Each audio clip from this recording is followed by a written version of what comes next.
All right, got somebody from Sugarland. Last four digits of the phone number is 8030.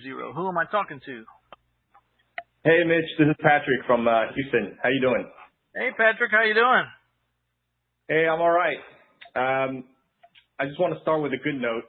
It was a real pleasure dealing with your office and investing with you guys, and definitely gives me a view as to how things should be run. It was very easy, straightforward, and dealing with Shannon in the office, it was great.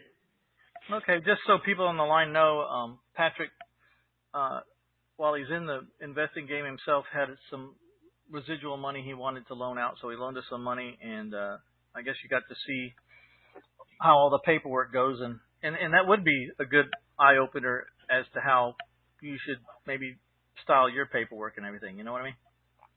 Yeah, definitely. Definitely had some retirement funds, and it was a pleasure, to be able to put that to work with you guys. Have you received your first payment yet? No, not yet, but it's not time yet. So, I look forward to it. But I mean, it's my retirement fund. It's not like I can. It'll be a lot more fun when you get your first payment. Oh yeah, for sure. Yeah, for sure. It'll even be even more fun when I retire and I get to use that money. There you go. What's on your mind? Well, on the not so good note, so I sold one of my rentals in Sugarland, which is like a nicer part of town of Houston, and the buyer's been just a pain in the butt to start with. Like at first I kind of gave him the benefit of the doubt because things were lost in the mail with Scott Horn because we had to mail it to Dallas. So I took on a second note because the earnest money was lost in the mail and stuff like that. So, I gave them the benefit of the doubt, but, 2 weeks after they moved in, her and her fiance, called me and said, oh, they broke up. Now they want to, get somebody to assume the loan. I told them no problem. Right. And ever since then I've been waiting. So she sold the house. Apparently they sent me the contract. And she sold the house for a much bigger down payment, and she's an investor herself. So, and I'm okay. So they were with just that. lying. They were just lying. They were just lying to you about they broke up and all that crap.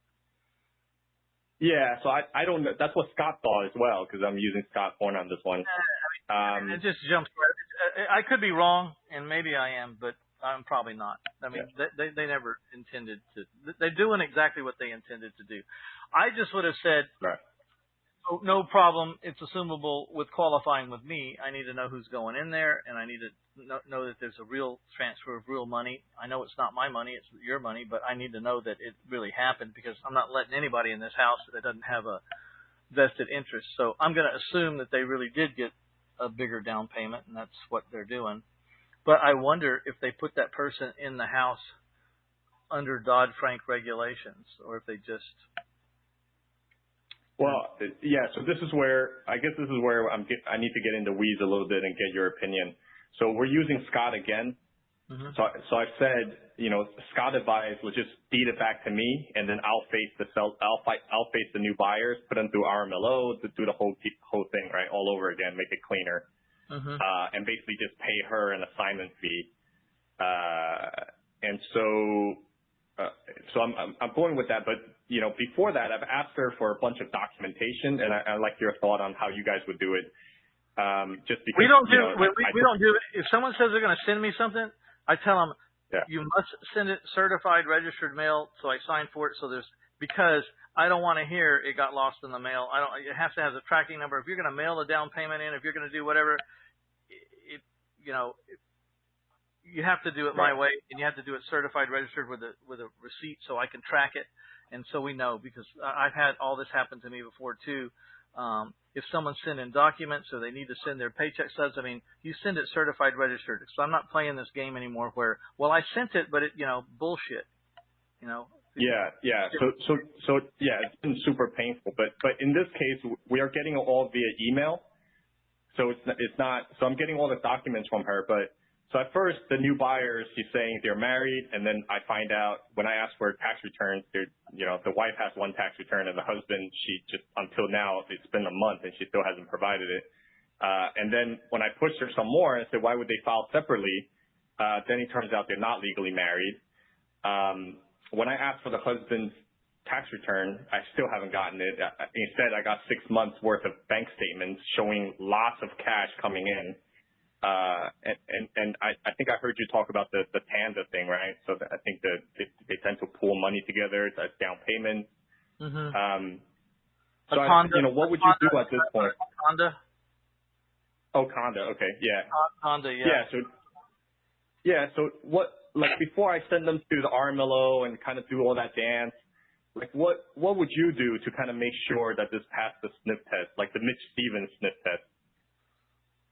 I would probably, because of my concern, which may be founded, maybe not founded, but my concern is like they seller financed this house that wasn't their homestead and they didn't use an RMLO. I don't know what position that puts you in, but I don't think it's good. So I would just get with Scott and go. I would do what Scott said because he knows he's had. If he hasn't had all the bad things happen to him, which I'm pretty sure he has with all the things that he's done in his career, which is thousands and thousands and thousands of notes and houses. He's probably seen it. If it hasn't happened to him directly, he's seen it happen, and he knows how to get you where you're going. And you can tell Scott Horn I said so. So, I mean, that guy is a smart guy. Sometimes overloaded, but he knows exactly what to do. Get him to do it. I mean, and I'm not. So would you? Go ahead. Sorry. Would you pre-qualify the buyer any more than just sending them straight to the RMLO? Would you ask them for? Would you run their credit? Would you run their criminal? Well, yeah. I always run the credit and the criminal, and I also want to talk to the previous landlord. And if I'm really on top of my game, which, I don't do this all the time, but I should, and it would really avoid some problems, is just go look where they live. Your house is going to look like that in 30 days. And, if there's, do they have pride or they don't have pride? I mean, if there's any even way to get, in the house and to see how it is. But usually the outside's pretty reflective of what the inside looks like. If there's a bunch of crap outside and it just looks like hell, then the inside's got a bunch of crap in it. It looks like hell.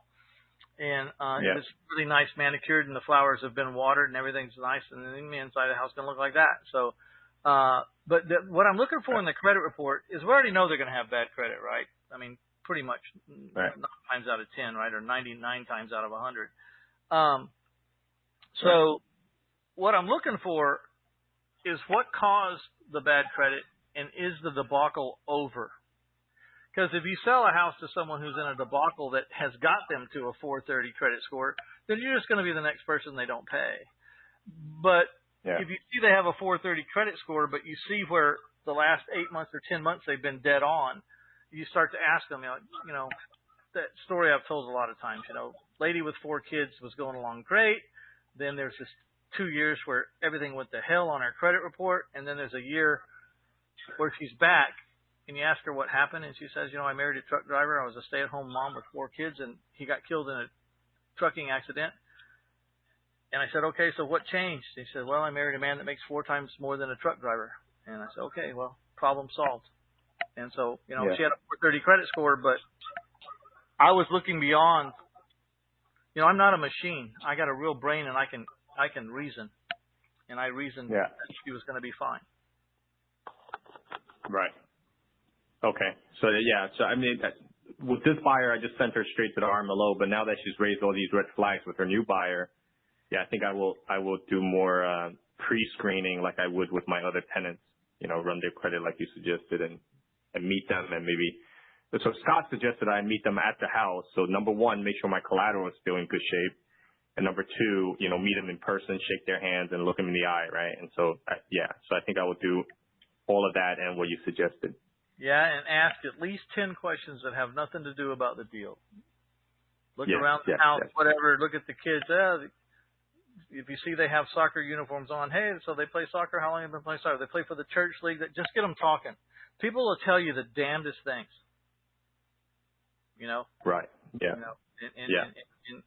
So figure out, try to ask like 8, 9, 10, 12 questions that have nothing to do with anything. Just like get to know you kind of questions. Where are you from? How'd you get here? How long you been working there? You like your job? Tell me a little bit, and one of the things I'm looking for, or it happens sometimes, is you start to see victims. I had this, but this person and my boss did this to me, and this person did that to me, and everyone did, and everyone's always screwing him. And if I sell him in a house, guess who's going to be the next guy that screwed him? It'll be me. So I'm looking. If they have a big victim, if they're just, when I'm talking to them, they're just one victim on a circumstance to another victim of circumstance to another victim. It's like, well, this guy's a professional victim, and he'll be complaining about me in the next 4 months, saying I screwed him, and I'll be the next guy he's talking about. So I don't want that. Just get a feel for them.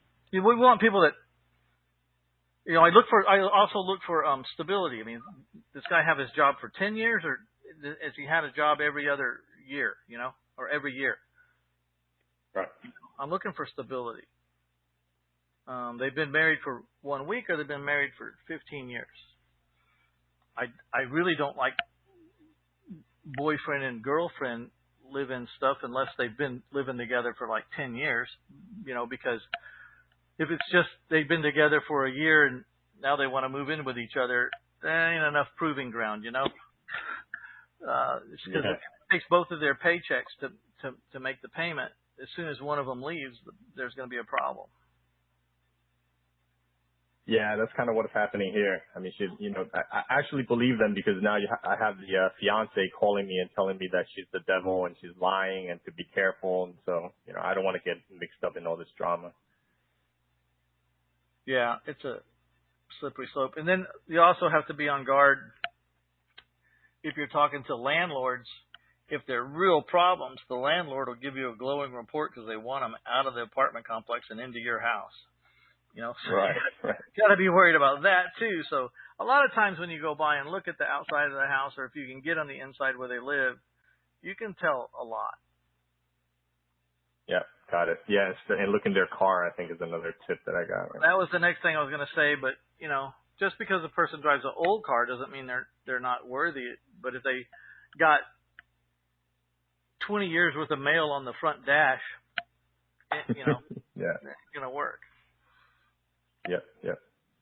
Okay. Yeah. Thanks. I think I got a couple of things to do in the next couple of days. And of course, this will happen on my first deal. You really can't follow up on enough avenues. Follow up on every avenue you can if you really want to be sure of what you're doing. I mean, a lot of times we get too busy to do all that, and we just kind of run through the motions. But especially if you're new, or this is your first house, or you don't have a lot of houses, you can't afford any mistakes right now. So I would follow up really hard. Yeah. And we all get into the owner finance game to set it and forget it, right? And so, and this one, of course, on the first one is going to turn out to be even worse than dealing with a tenant. Well, one of the things you learn probably, or I learned anyways, was I'd rather have my house vacant than put the wrong person in it. I'll just wait. Yes. Yeah. So. Yeah. All right, my friend. Thank you so much. If you can really verify that down payment somehow, because if they, like you said, they put in a substantially bigger down payment. How much was that down payment? So it's a $230,000 house. She gave me a $20,000 down payment. They're giving her a $35,000 down payment. Well, that's good news. That's good news, but and I don't know why they would be lying about that if they are, but I would try to verify the wire transfer, or I don't know. I'd like to see that really happened. Yeah, so we're going to close with Scott, so I think we're going to take that down payment into escrow, and then so I think that will help. So they haven't given it. They haven't given it right now. They're going to give it.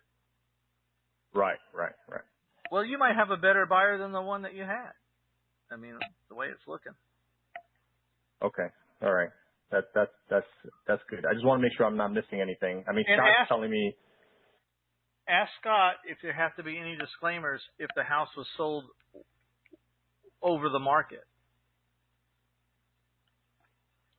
Yeah. So I think I sold it to her when the market was a bit slumping. It was a bit early days in COVID, and now it's like everything's on fire, right? So it may not be over, but yeah, I'll ask him.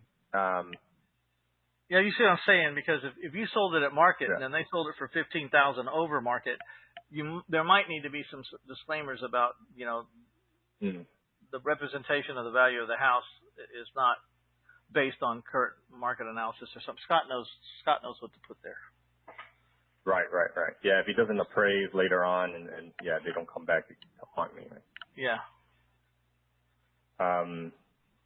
Yeah. So I think, yeah, I think at this point I just so Scott also recommended that. His hunch is that, like you said, I'm probably getting a better buyer. Let's just get these people the hell out of there and get them in as soon as possible. That's his hunch. So, yes. So just do your due diligence and see if you can get happy with those folks. It sounds like you probably will get happy with them, but and Scott will make sure that you comply. So you're doing everything that you can do. You know what I mean? Yeah. My only thing right now is the husband is the moneymaker. They're sending me these bank account statements that have $100,000 cash sitting in there, and she just will not give me his tax return. Now I don't know if it's because he's on an ITIN or whatever it is, but I've been hounding her for that tax return. I just don't know how much I should insist. At this point, I'm just insisting because she won't give it to me. This is why I just feel like I need to get it, because it's a red flag, right? Well, yeah, but if you went to the previous landlord, how much is the house payment? What's the house payment on the payment book that you're handing over to them? The whole thing is probably about $2,100 around there. $2,100. If you went to a previous landlord and they were paying $2,500 for an apartment for the last 5 years, mm-hmm. I don't know what the tax return says, but apparently they can make the payments. Right. Yeah. I remember you mentioned that. Yeah, and I could stand in front of the judge and said I've verified, right? Yeah. Okay, got it. All right. Okay, I'll give it a shot. I think you're with a good attorney. Yes, sir. Yeah. Okay. Thank you. I'll give you an update next time. Hopefully it's good news. All right. Yeah, we'll keep our fingers crossed. Yeah. All right. Thanks. Bye now.